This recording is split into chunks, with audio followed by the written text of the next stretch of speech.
dan juga Panen padi raya serentak ini dilakukan Gubernur Aceh dan Forkopimda Aceh serentak secara nasional dengan 14 provinsi lain di Indonesia.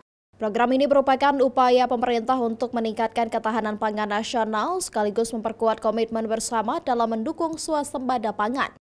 Panen raya di Aceh Besar ini menggunakan mesin potong padi modern atas lahan pertanian padi warga Aceh Besar.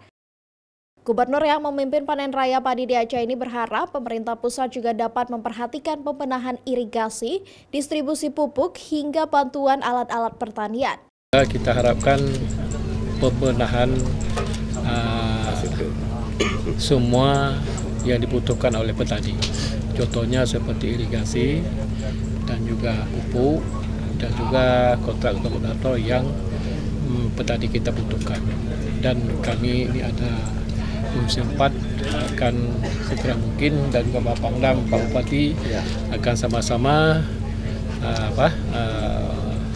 meminta atau memohon proposal kepada pusat supaya ini diindahkan. Dalam upaya meningkatkan produksi padi, pemerintah dan mitra lainnya berharap petani di Aceh dapat meningkatkan masa tanam padi 3 kali dalam setahun agar produktivitas meningkat.